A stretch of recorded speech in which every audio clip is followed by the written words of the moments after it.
Praise the Lord. Welcome to Damaris faith. Praise the Lord. ఈరోజు మనము బైబిల్లోని స్త్రీల నుండి మనం ఏం నేర్చుకోవచ్చు అనే విషయం గురించి మాట్లాడుకుందాము.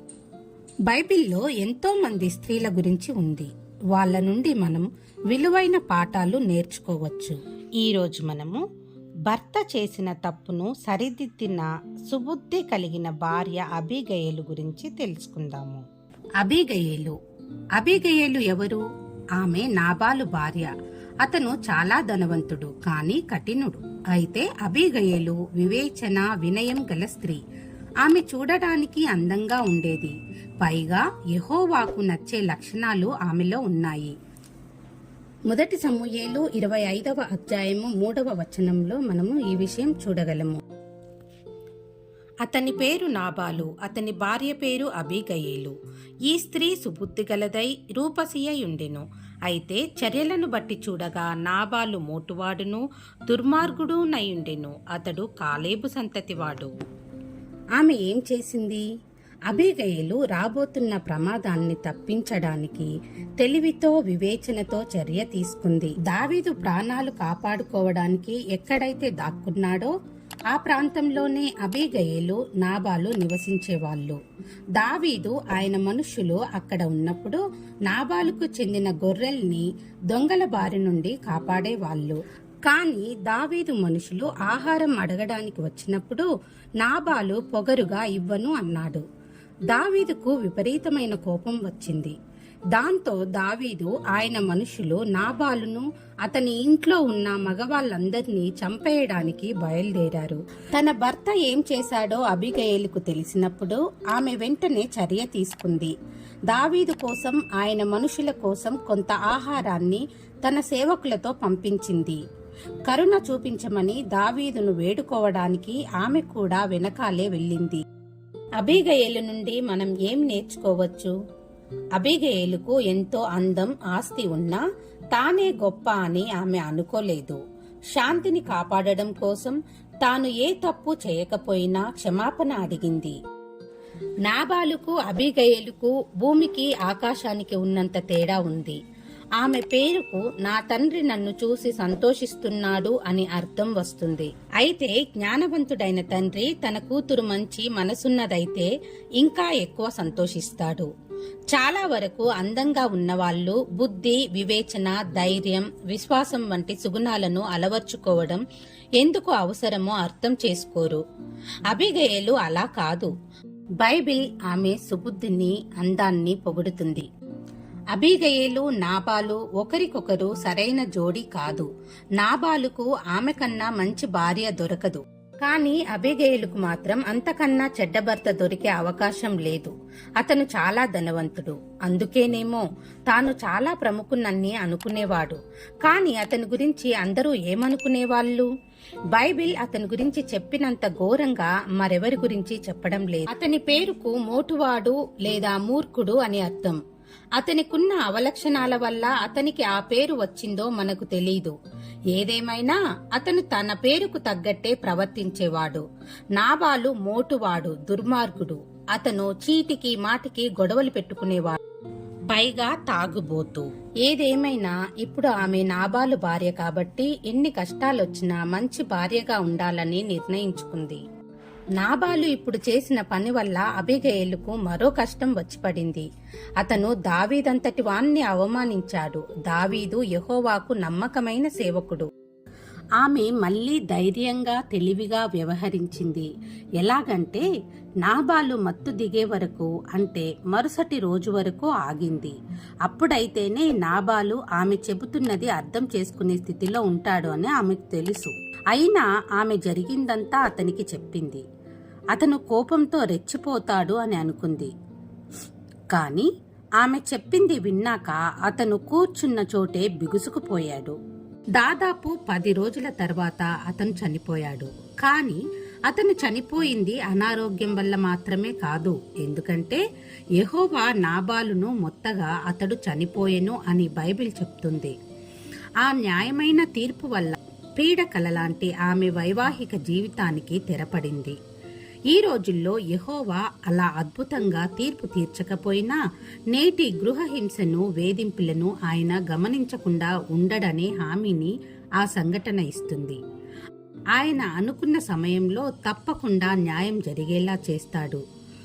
లూకా 8వ అధ్యాయము 17వ వచనంలో ఇలా వ్రాయబడి ఉంది: తేటపరచబడని రహస్యమేదియూ లేదు, తెలియజేయబడకయు బయలుపడకయు నుండు మరుగైనదేదియూ లేదు. క్రూరుడైన భర్త నుండి అబిగయలుకు విముక్తి దొరికింది. అంతేకాదు, ఆమెకు మరో ఆశీర్వాదం కూడా దక్కింది. నాబాలు చనిపోయాడని తెలిసిన తరువాత తనను పెళ్లి చేసుకోమని అడగడానికి దావీదు ఆమె దగ్గరకు మనుషులను పంపించాడు. దానికి నా ఏలినవాని సేవకుల కాళ్ళు కడుగుటకు, నా ఏలినవాని దాసురాల నగుటకు నేను సిద్ధముగానున్నాను అని చెప్పింది. దావీదుకు భార్యనవుతానని తెలిసిన తర్వాత కూడా ఆమె మారిపోలేదు. అయితే ఆయన సేవకులకు సేవకురాలిగా ఉంటాను అంటుంది. ఈసారి కూడా ఆమె వెంటనే బయలుదేరి దావీదు దగ్గరకు ప్రయాణమైందని బైబిల్ చెప్తుంది. దావీదుతో అబీగయలు జీవితం ఎప్పుడూ సాఫీగా సాగుతూ ఉందని కూడా చెప్పలేము. ఎందుకంటే దావీదుకు అప్పటికే అహీనోయాముతో పెళ్లి అయిపోయింది. అప్పట్లో దేవుడు బహుభార్యత్వాన్ని అనుమతించిన నమ్మకస్తులైన స్త్రీలకు దానివల్ల ప్రత్యేకమైన సమస్యలు తలెత్తేవి. దానికి తోడు దావీదు అప్పటికింకా రాజు కాలేదు. ఆయన రాజుగా యెహోవాను సేవించడం మొదలుపెట్టే లోపల ఇంకా ఎన్నో అడ్డంకులు, సమస్యలు తప్పకుండా వస్తాయి. కానీ అబీగయలు జీవితాంతం దావీదుకు సహాయం చేస్తూ ఆయనకు తోడుగా నిలిచింది. కొంతకాలానికి ఆమెకొక కుమారుడు పుట్టాడు. తనను గౌరవించి కాపాడే భర్త దొరికాడని ఆమె గ్రహించింది. ఒక సందర్భంలోనైతే ఆమెను ఎత్తుకుపోయిన దుండగుల చేతుల్లో నుండి దావీదు ఆమెను విడిపించి తీసుకొచ్చాడు. అందం, అణకువ కలిగిన గుణవంతురాలైన స్త్రీ ఈ అబీగయలు అని దావీదు గ్రహించాడు. అందుకని అబీగయలుకు కొత్త జీవితం ఇవ్వడానికి దావీదు ముందుకొచ్చాడు. అయితే మనలో కొంతమంది ఇలా ఆలోచించి ఉండవచ్చు: అబీగయలు అంతటి మంచి పేరు ఉంటే మరి భర్త చనిపోయిన వెంటనే రెండవ పెళ్లికి దావీదుతో ఎందుకు ఒప్పుకుంది అని. ఇక్కడ మనం ఒక విషయం గమనించాలి. అబీగయలుకు తెలియకుండానే ఆ పెళ్లి జరిగిపోయి ఉండవచ్చు. వాళ్ళ తల్లిదండ్రులు చేసిన వివాహం గనుక తల వంచి చేసుకునింది. అయినప్పటికీ ఆమె పెద్దలకు లోబడి ఆ మూర్ఖుడైన భర్తతో కూడా తన జీవనాన్ని సాగించింది. కానీ దేవుడు అభిషేకించిన వ్యక్తి దావీదు. ఈ దావీదు గొల్యాతు నుండి ఇశ్రాయేలీలను కాపాడినాడని కూడా ఆమెకు తెలుసు. అయితే కాబోయే రాజుగా దావీదుకు ఎంత మంచి పేరు ఉందో ఆమె విన్నది. ఆమె మంచి భక్తి కలిగిన స్త్రీ కూడా. అందుకనే దేవుడు అభిషేకించిన దావీదు విషయంలో దావీదు అడిగిన వెంటనే తాను ఒక కొత్త జీవితం ఆరంభించడానికి, దావీదుతో కలిసి జీవనం సాగించడానికి ఆమె సంతోషంగా ఒప్పుకొని ఉంటుంది. ఆమె నాబాలు బ్రతికి ఉండగా దావీదు దగ్గరకు రాలేదు. నాబాలు చనిపోయిన తరువాతనే దావీదు ఆమెను వివాహం చేసుకుంటాను అని అన్నాడు. ఈ విషయం మనము గుర్తుకు చేసుకోవాలి.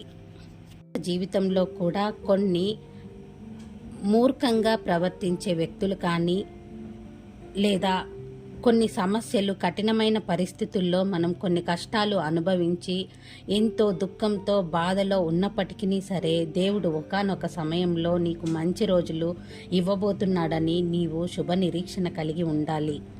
దేవుడు నీ యొక్క మంచి గుణాన్ని పరిశీలన చేసిన తర్వాత నీకు మంచి జీవితాన్ని ఇవ్వబోతున్నాడని కూడా నువ్వు అర్థం చేసుకోవాలి.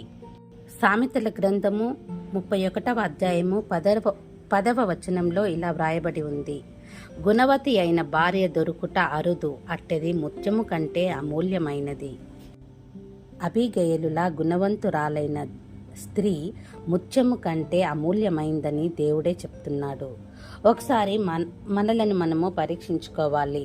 మన యొక్క గుణగణాలను మనము ఎదుటి వారితోటి ప్రవర్తించే విధానాన్ని మనం ఒకసారి జ్ఞాపకం చేసుకోవాలి. దావీదు విషయంలో తన భర్త చేసిన తప్పును సరిదిద్దేటప్పుడు అబీగయలు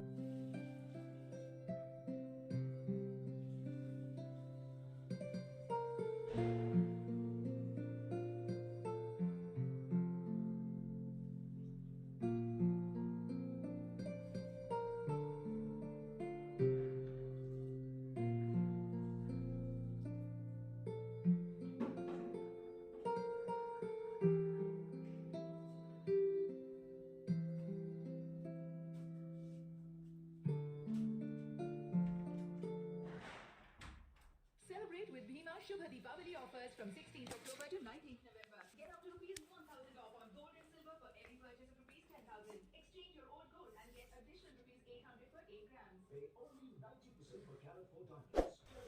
Praise the Lord. Please like and share, subscribe my channel. Thank you. Bye.